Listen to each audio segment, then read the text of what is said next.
Hello friends, स्वागत है आपका हमारे चैनल झारखंड स्टडी 99 पर। फ्रेंड, आज की इस वीडियो पर एक्साइज कांस्टेबल के पेपर 2 हिंदी को कवर करेंगे। फ्रेंड्स, अगर आप रनिंग पास कर चुके हैं तो आप तैयार हो जाइए, क्योंकि फ्रेंड्स आपको जो है पेपर 2 की जो तैयारी है बहुत ही ज़ोरदार तरीके से करना है। क्योंकि फ्रेंड्स पेपर 2 पर ही जो है आप जो है 90 प्लस स्कोर जो है कर सकते हैं, यानी आप जो है अच्छा स्कोर कर जो है आप एक्साइज कांस्टेबल की वर्दी को जो है हासिल कर सकते हैं। आपका जो पेपर 2 हिंदी है मेरिट बनाने में एक महत्वपूर्ण भूमिका निभा सकता है। तो फ्रेंड्स, आज का जो यह वीडियो होगा क्षितिज भाग 2 काव्यखंड से संबंधित जो सूरदास के पद हैं उसका जो है मैराथन वीडियो को कवर करेंगे। मैराथन वीडियो मतलब फ्रेंड्स ये हुआ कि जो है सूरदास के पद से संबंधित जितने भी इंपॉर्टेंट एमसीक्यू टेस्ट बनते हैं सारे जो आपके इस वीडियो पर कवर हो जाएगा। और फ्रेंड्स ये वीडियो आप पूरा देख लेते हैं तो आपके जो एक भी सवाल जो है एग्जाम पर नहीं छूटेंगे। तो चलिए शुरू करते हैं आज की इस क्लास को, पेपर 2 हिंदी को। तो पहला सवाल हमारा है कि सूरदास का जन्म किस वर्ष माना जाता है। तो इसका राइट आंसर हो जाएगा ऑप्शन नंबर सी, 1478 ईस्वी। सूरदास का जन्म जो है 1478 ईस्वी माना जाता है। फ्रेंड्स, सारे सवाल जो है इंपॉर्टेंट और एमसीक्यू है, जो कि आपके एग्जाम को दृष्टिकोण को देखते हुए जो है यह पीडीएफ तैयार किया गया, यानी जो है आपके एग्जाम पर जो है इन्हीं सवालों में से जो है सवाल जरूर देखने को मिलेगा। नेक्स्ट सवाल है, विभिन्न मान्यताओं के अनुसार सूरदास की जन्मस्थली कहाँ है। तो इसका राइट आंसर हो जाएगा ऑप्शन नंबर बी, दिल्ली के निकट सीही नामक।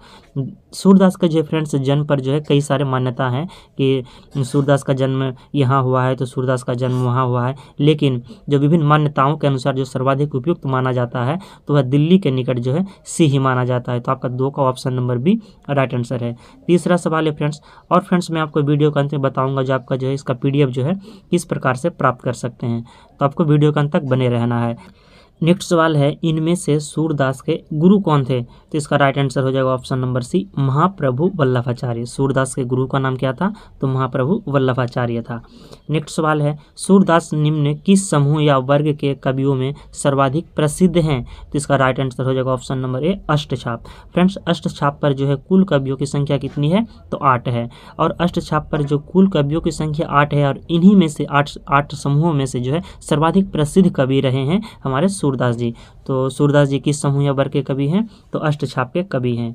नेक्स्ट सवाल है, सूरदास निम्न में से कौन से घाट पर रहते थे। तो इसका राइट आंसर हो जाएगा ऑप्शन नंबर ए, गौ घाट पर रहते थे। फ्रेंड्स, इतने सारे सवालों को जो है इस पर शामिल किया गया है कि आप जो है एक भी सवाल जो है एग्जाम पर गलत नहीं करेंगे, यह मेरी गारंटी है। तो आपको जो है वीडियो को पूरा देख लेना है, नोट्स बना लेना है। और फ्रेंड्स, अगर आप नोट्स नहीं बना सकेंगे तो इसका पीडीएफ आपको जो है हमारे व्हाट्सएप आपको जो है पीडीएफ प्राप्त करने के लिए इस नंबर पर जो आपको व्हाट्सएप करना है और आपको जो है पीडीएफ मिल जाएगा। याद रहे फ्रेंड्स, आपको सिर्फ व्हाट्सएप करना है पीडीएफ के लिए, तब मैं आपको बताऊंगा कि आपका जो है इसका पीडीएफ किस प्रकार से प्राप्त कर सकते हैं। नेक्स्ट सवाल की ओर चलते हैं। हमारा नेक्स्ट सवाल है, गौ घाट जो है कहाँ स्थित है। तो इसका राइट आंसर हो जाएगा ऑप्शन नंबर सी, मथुरा तथा वृंदावन के बीच में जो है गौ घाट स्थित है। गौ घाट कहाँ स्थित है, तो मथुरा तथा वृंदावन के बीच में स्थित है। सूरदास किसके मंदिर में भजन कीर्तन किया करते थे। तो इसका राइट आंसर हो जाएगा ऑप्शन नंबर जी, श्रीनाथ जी के। सूरदास जी जो है भजन कीर्तन क्या करते थे, श्रीनाथ जी के मंदिर में। नेक्स्ट सवाल की ओर चलते हैं। हमारा नेक्स्ट सवाल है, सारे सवाल फ्रेंड्स आपके लिए इंपॉर्टेंट है। नेक्स्ट सवाल है, यहाँ पर तो हो गया आपका श्रीनाथ जी के मंदिर में भजन कीर्तन क्या करते थे। सूरदास की मृत्यु कहाँ हुई थी। तो यहाँ पर ऑप्शन ए है वाराणसी में, ऑप्शन बी है मगहर में, ऑप्शन सी है यहाँ पर पारसौली में, ऑप्शन डी है मथुरा में। तो इसका जो राइट आंसर हो जाएगा आपका 8 का ऑप्शन नंबर सी हो जाएगा, पारसौली में। सूरदास जी का जो निधन हुआ है पारसौली नामक स्थान पर हुआ है। तो option number C right answer है। सूरदास की मृत्यु कहाँ हुई है, तो पारसौली में हुई है। नेक्स्ट सवाल है, सूरदास की मृत्यु कब हुई थी। तो इसका राइट आंसर हो जाएगा ऑप्शन नंबर डी, 1570 ईस्वी में। सूरदास की मृत्यु 1570 ईस्वी में हुई है। अगला सवाल है, सूरदास द्वारा रचित ग्रंथों की संख्या कितनी है। वेरी इंपॉर्टेंट सवाल। फ्रेंड्स, इस वीडियो के बाद मैं आपको जो है जो आपका 2019 पर एग्जाम हुआ है एक्साइज कांस्टेबल का, हालांकि वो रद्द हो गया है, तो उसका जो प्रीवियस ईयर क्वेश्चन किस प्रकार के सवाल पूछे गए थे वो मैं आपको कवर कराऊंगा। तो यहाँ पर है कि सूरदास द्वारा रचित ग्रंथों की संख्या कितनी है। तो इसका राइट आंसर हो जाएगा ऑप्शन नंबर सी, 3 है। 3 क्या क्या ग्रंथ है ये मैं आपको आगे बताने वाला हूँ। तो सूरदास द्वारा रचित ग्रंथों की संख्या कितनी है, तो 3 है। निम्न में से सूरदास के ग्रंथ कौन से हैं। तो इसका राइट आंसर हो जाएगा option number C, Sursagar. Sursagar जो है सूरदास के ग्रंथ हैं। अगला सवाल है, निम्न में से सूरदास का ग्रंथ कौन सा है। तो गीतावली, सुरसारावली, पदावली या सवैया, इसका राइट आंसर हो जाएगा ऑप्शन नंबर बी पदावली। सूरदास से ग्रंथ हो गया पदावली। निम्न में से सूरदास का कौन सा ग्रंथ है? फिर यहाँ पर एक ग्रंथ पूछा गया है, साहित्य सुधा, साहित्य संदेश, साहित्य लहरी, रसराज, तो इसका राइट आंसर हो जाएगा ऑप्शन नंबर सी साहित्य लहरी। साहित्य लहरी के रचनाकार कौन है? तो सूरदास हैं। सूरदास का सर्वाधिक लोकप्रिय ग्रंथ कौन सा है? तो इसका राइट आंसर हो जाएगा option number B Sursagar. Surdas का सर्वाधिक लोकप्रिय ग्रंथ क्या है? तो सूरसागर है। सूरदास किन रसों के सर्वश्रेष्ठ कवि माने जाते हैं? तो इसका राइट आंसर हो जाएगा ऑप्शन नंबर ए श्रृंगार तथा वात्सल्य रस। सूरदास जी जो हैं श्रृंगार तथा वात्सल्य रस के सर्वश्रेष्ठ कवि माने जाते हैं। नेक्स्ट सवाल है, सूरदास की रचनाओं में किसका सर्वाधिक चित्रण मिलता है? तो इसका राइट आंसर हो जाएगा ऑप्शन नंबर डी कृष्ण तथा गोपियों का। सूरदास की रचनाओं में सर्वाधिक चित्रण मिलता है कृष्ण तथा गोपियों का। अगला है, सूरदास की काव्य भाषा कौन सी है? ब्रज भाषा, खड़ी बोली, अवधी या बघेली? तो इसका जो राइट आंसर हो जाएगा ऑप्शन नंबर ए सूरदास जी जो है ब्रज भाषा के कवि रहे हैं, यानी ब्रज भाषा से संबंधित है सूरदास जी। सूरदास की कविताओं पर, काव्य पर जो कौन सी भाषा में देखने को मिलता है? तो ब्रज भाषा देखने को मिलता है। वेरी वेरी इंपॉर्टेंट सवाल, तो आपको याद रखना है सूरदास की काव्य भाषा कौन सी है? तो ब्रज भाषा है। सूरदास के प्रस्तुत काव्य के 4 पद किस रचना से लिए गए हैं? यानी हमारा paper 2 Hindi excise constable paper का जो पेपर 2 जो हिंदी है आपका, तो इस पर सूरदास के जो है 4 पद लिए गए, लेकिन ये सूरदास के 4 पद लिए गए हैं तो किस ग्रंथ से लिए गए हैं या किस काव्य से लिए गए हैं, ये सवाल आपको एग्जाम पर देखने को मिलेगा। तो किस रचना से लिए गए हैं? तो इसका जो राइट आंसर हो जाएगा ऑप्शन नंबर बी भ्रमर गीत। भ्रमर गीत के जो है 4 पद लिए गए हैं सूरदास के काव्य के पद पर, तो आपको याद रखना है किससे लिए गए हैं? तो सूरदास के भ्रमर गीत से लिए गए हैं। कृष्ण ने मथुरा जाने के बाद स्वयं न लौटकर किससे गोपियों का संदेश भेजा था? इसका राइट आंसर हो जाएगा ऑप्शन नंबर ए उद्धव से। सूरदास जी जो है मथुरा जाने के बाद जब मथुरा चले गए कृष्ण भगवान, तो इसके बाद जो है वह स्वयं नहीं लौटते हैं। इसके बाद जो है वह स्वयं न लौटकर जो है उद्धव को जो है संदेश भेजते हैं गोपियों के पास संदेश लेकर। तो इसका राइट आंसर हो जाएगा ऑप्शन नंबर ए उद्धव।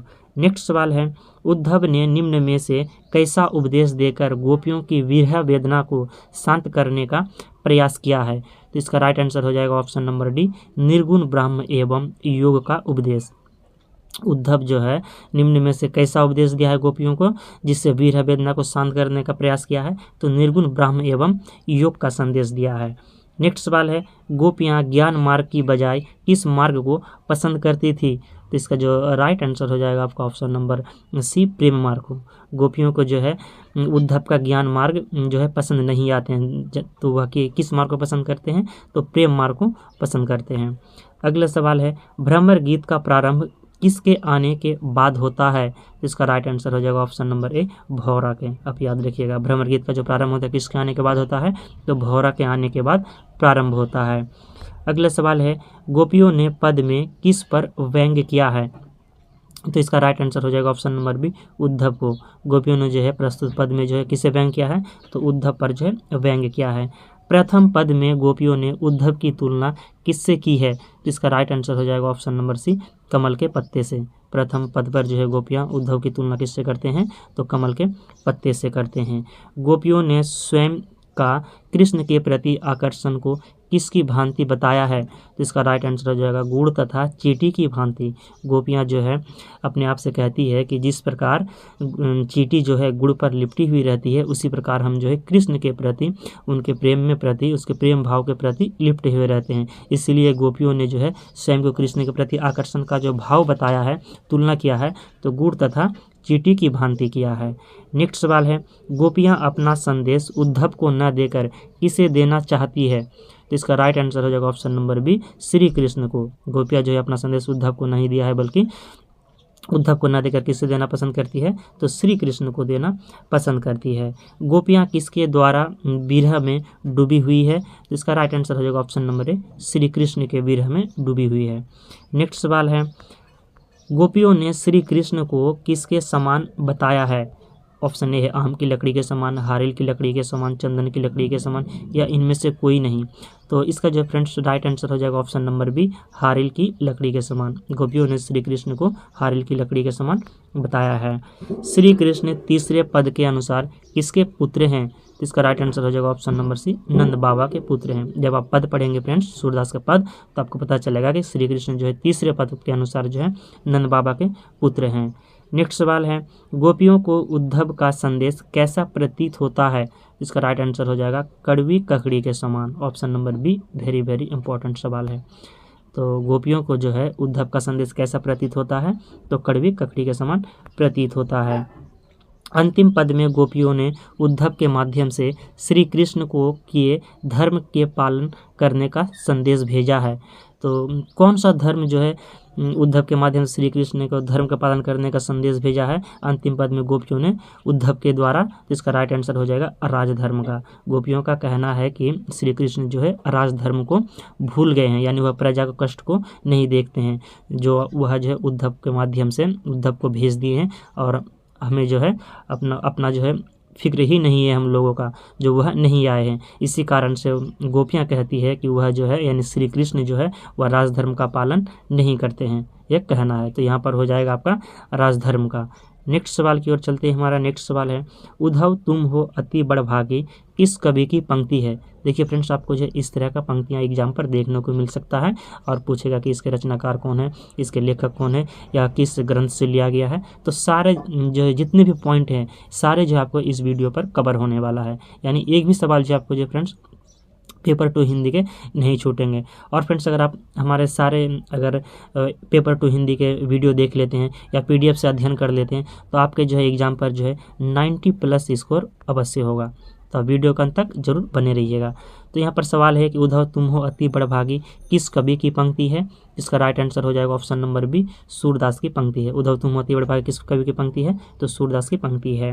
मन की मन ही मांझ रही किस कवि की पंक्ति है? तुलसीदास की, कबीरदास की, या ऑप्शन नंबर सी है नरोत्तम दास की, या ऑप्शन डी है सूरदास की। तो इसका जो राइट आंसर हो जाएगा आपका ऑप्शन नंबर डी, सूरदास की। मन ही मांझ रही, यह सूरदास की पंक्तियां हैं। हमारे हरी हारिल की लकड़ी, अब जो है यहाँ पर कि हमारे हरी जो है हारिल की लकड़ी है, मन करम बचन नंद नंदन उर यह दृढ़ करी पकड़ी, यह किस कवि की पंक्ति है? इसका राइट आंसर हो जाएगा ऑप्शन नंबर ए, यह जो पंक्तियां हैं सूरदास की पंक्तियां हैं। एग्जाम पर सिर्फ ये भी दे सकता है कि हमारे हरी हरिल की लकड़ी जो है हारिल की लकड़ी, यह किस कवि की पंक्तियां हैं? तो सूरदास की पंक्तियां हैं। नेक्स्ट सवाल है, हरि है राजनीति पढ़ी आए समूझी बात कहत मधु करके समाचार सब पाए, यह किस कवि की पंक्ति है?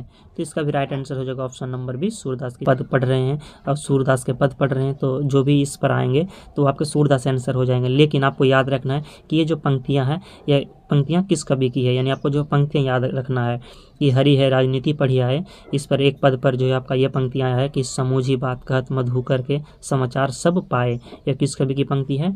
तो यह आपका जो है सूरदास जी के पंक्तियां है। नेक्स्ट सवाल है, बड़भागी का क्या अर्थ है?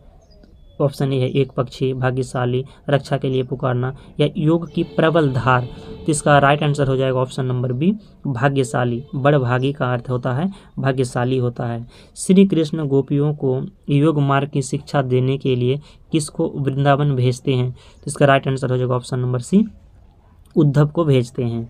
नेक्स्ट सवाल है, श्री कृष्ण का योग मार्ग अपनाने का संदेश सुनकर गोपियाँ क्या होती है? तो इसका राइट आंसर हो जाएगा ऑप्शन नंबर सी, बेचैन हो जाती है। राइट आंसर क्या हो जाएगा? ऑप्शन नंबर सी, बेचैन हो जाती है। हारिल का क्या अर्थ है? ऑप्शन ए है एक पक्षी जो सदा अपने पंजों में एक लकड़ी थामे रहता है, ऑप्शन बी है भाग्यशाली, ऑप्शन सी है रक्षा के लिए पुकारना, ऑप्शन डी है योग की प्रबल धार। इसका राइट आंसर हो जाएगा आपका ऑप्शन नंबर ए, एक पक्षी जो सदा अपने पंजों में एक लकड़ी थामे रहता है उसे जो है हारिल कहते हैं। तो हारिल एक पक्षी होता है और ये जो पक्षी फ्रेंड्स ये हमेशा अपने पंजों पर एक लकड़ी थामे रहता है। नेक्स्ट सवाल है, उद्धव को बड़भागी किसने कहा है? यशोदा ने, नंद ने, या ऑप्शन नंबर सी पर दिया हुआ है आपका, देखते हैं सी क्या है। उद्धव को जो है बड़भागी किसने कहा है? कंस ने या गोपियों ने? तो इसका राइट आंसर हो जाएगा ऑप्शन नंबर डी, उद्धव को जो है बड़भागी किसने कहा है? तो आपको याद रखना है गोपियों ने बड़भागी कहा है। नेक्स्ट सवाल है, उद्धव को बड़भागी कहने में कौन सा भाव निहित है? इसका राइट आंसर हो जाएगा ऑप्शन नंबर डी, व्यंग का भाव निहित है। बड़भागी कहकर जो है गोपियां जो है उद्धव को व्यंग करते हैं, तो इसीलिए यहाँ पर हो गया आंसर व्यंग। उद्धव को बड़भागी कहने में कौन सा भाव निहित है? तो व्यंग का भाव निहित है। नेक्स्ट सवाल है मन को मन ही मांझ रही, इसका जो है ये पंक्तियाँ का क्या अर्थ है? इसका राइट आंसर हो जाएगा ऑप्शन नंबर डी, मन की बात जो है मन में ही रहना, इसका अर्थ होता है मन की मन ही मांझ रही। धार बही का क्या अर्थ है? तो धार बही जो है इससे क्या अर्थ है? इसका राइट आंसर हो जाएगा निर्गुण ईश्वर की भक्ति की धारा। धार बही का क्या अर्थ है? वेरी वेरी इंपॉर्टेंट सवाल। आपको जो है इस जितने भी पंक्तियाँ फ्रेंड्स आपको 5 से 6 ज़्यादा से ज़्यादा 5-6 पंक्तियाँ याद रखना है, लाइन याद रखना है, क्योंकि एग्जाम पर आ जाएंगे तो आपको जो सवाल गलती नहीं होना चाहिए। तो धार बही का क्या अर्थ है? तो निर्गुण ईश्वर की भक्ति की धार, इसे जो है धार बही कहते हैं। नेक्स्ट सवाल है गोपियाँ कौन सी बात जो है किसे बताना चाहती है? इसका राइट आंसर हो जाएगा ऑप्शन नंबर ए, अपने मन की बात जो है श्री कृष्ण को बताना चाहती है गोपियाँ। अगला सवाल है हमारे हरि हारिल की लकड़ी, यह किसने और किसको कहा है? तो इसका राइट आंसर हो जाएगा ऑप्शन नंबर बी, गोपियों ने उद्धव से कहा है कि हमारे हरि जो है हारिल की लकड़ी है। मन चाकरी से क्या अभिप्राय है? इसका राइट आंसर हो जाएगा ऑप्शन नंबर सी, मन की अस्थिरता। मन चाकरी से क्या अभिप्राय है? तो मन की अस्थिरता है। गोपियों के अनुसार किसने राजनीति की शिक्षा प्राप्त की है? इसका राइट आंसर हो जाएगा ऑप्शन नंबर 20, श्री कृष्ण ने। गोपियों के अनुसार जो है गोपियाँ कहते हैं कि श्री कृष्ण जो है अब राजनीति की शिक्षा प्राप्त कर ली है, क्योंकि वह जो है स्वयं न आकर उद्धव को भेजते हैं, इसीलिए जो है गोपियों का यह कथन है। तो गोपियों के अनुसार किसने राजनीति पढ़ लिए हैं? तो श्री कृष्ण ने। नेक्स्ट सवाल है अपरस रहत स्नेह तगातई, यहाँ अपरस का जो है क्या अर्थ है? इसका राइट आंसर हो जाएगा ऑप्शन नंबर ए, अलिप्त। अपरस का क्या अर्थ हो जाएगा? तो अलिप्त अर्थ है। अपरस रहत स्नेह तगातई, यहाँ तगा का अर्थ क्या है? इसका राइट आंसर हो जाएगा ऑप्शन नंबर बी, धागा। तगा का क्या अर्थ है? तो धागा है। नेक्स्ट सवाल है गोपियों के अनुसार राजा का धर्म क्या होना चाहिए? तो इसका राइट आंसर हो जाएगा ऑप्शन नंबर डी, उपरोक्त सभी, यानी प्रजा की रक्षा व कल्याण करना, प्रजा को किसी प्रकार का कष्ट नहीं देना, प्रजा के सुख चैन का ध्यान रखना, यानी ए बी सी जो है आपके तीनों कथन जो है सत्य हो जाएंगे। गोपियों के अनुसार राजा का धर्म प्रजा की रक्षा व कल्याण करना है, किसी प्रकार का प्रजा को कष्ट नहीं देना है, और प्रजा के सुख चैन का ध्यान रखना है। यह कथन किसका है? तो गोपियों का है। मधुकर शब्द का प्रयोग किसके लिए किया गया है? तो इसका राइट आंसर हो जाएगा ऑप्शन नंबर ए, उद्धव के लिए। उद्धव के लिए जो है मधुकर शब्द का प्रयोग किया गया है। नेक्स्ट सवाल है सूनी सूनी और कान्हा कान्हा में कौन सा अलंकार है? तो फ्रेंड्स आपके एग्जाम पर अलंकार भी देखने को मिल सकता है, पंक्तियां से संबंधित यानी पद से संबंधित। तो जैसा कि आपका जो है पद पर सूनी सूनी और कान्हा कान्हा वर्ड आया है, तो यह इस पर पूछ लिया गया जो है इस पर जो है कौन सा अलंकार है? इसका राइट आंसर हो जाएगा पुनरुक्ति प्रकाश अलंकार। कौन सा अलंकार है सूनी सूनी और कान्हा कान्हा में? तो पुनरुक्ति प्रकाश अलंकार है। नेक्स्ट सवाल है सूत तो व्याधि हमको ले आए, पंक्ति में व्याधि किसे कहा गया है? तो इसका राइट आंसर हो जाएगा ऑप्शन नंबर सी, योग साधना को। योग साधना को जो है व्याधि कहा गया है। नेक्स्ट सवाल की ओर चलते हैं। हमारा नेक्स्ट सवाल है सूरदास के उपास्य देव कौन थे? यानी सूरदास जो है किस देव के यानी किस भगवान के यानी किस इष्ट देव के जो है उपासना करते थे? इसका राइट आंसर हो जाएगा option number B, Shri Krishna थे। सूरदास के उपास्य देव कौन थे? तो श्री कृष्ण थे। और फ्रेंड्स बात करें अगर राम की, तो राम के उपास्य देव किसके उपास्य देव थे? तो आपको हो जाएंगे तुलसीदास के। तो आप याद रखिएगा तुलसी के क्या हो गया आपका राम हो गया, और सूरदास का श्री कृष्ण हो गया। नेक्स्ट सवाल है सूरदास जी किस भक्ति धारा के कवि थे? जिसका राइट आंसर हो जाएगा सगुन भक्ति धारा। सूरदास जी किस भक्ति धारा के कवि थे? तो सगुन भक्ति धारा के कवि थे। तो फ्रेंड्स हमारा यहाँ पर जो है 55 MCQ टेस्ट कंप्लीट होता है, और इसका जो PDF फ्रेंड्स आप हमारे PDF पाने के लिए जो है आपको जो है इस नंबर पर जो है व्हाट्सअप करना है। तो आपको जो है PDF की जानकारी मिल जाएगा कि आपको जो है इसका जो है ये जो फ्रेंड्स आपका पेड PDF रहेगा, तो आपको सारी जानकारी जो है व्हाट्सएप के माध्यम से मिल जाएगा। तो आपको इस पर PDF अगर आप चाहते हैं कि आपको PDF से आप पढ़ाई करें, तो आप इस पर जो है व्हाट्सअप कर सकते हैं, और आपको जो है फ्रेंड्स PDF जो है इस फॉर्मेट में मिलेगा। जैसे कि आप देख सकते हैं सूरदास जी किस भक्ति धारा के कवि थे, तो आप यहाँ पर आंसर जैसे कि इसका ए हुआ सगुन भक्ति धारा, तो यहाँ पर जो आपको आंसर पे जो है कलर किया हुआ मिलेगा, ताकि आपको जो है पढ़ने में आसानी हो। आप एक ही बार पे जो है आंसर को पढ़ सकते हैं। तो मिलते हैं नेक्स्ट वीडियो को यानी जो नेक्स्ट चैप्टर को लेकर बहुत जल्द। जय हिंद।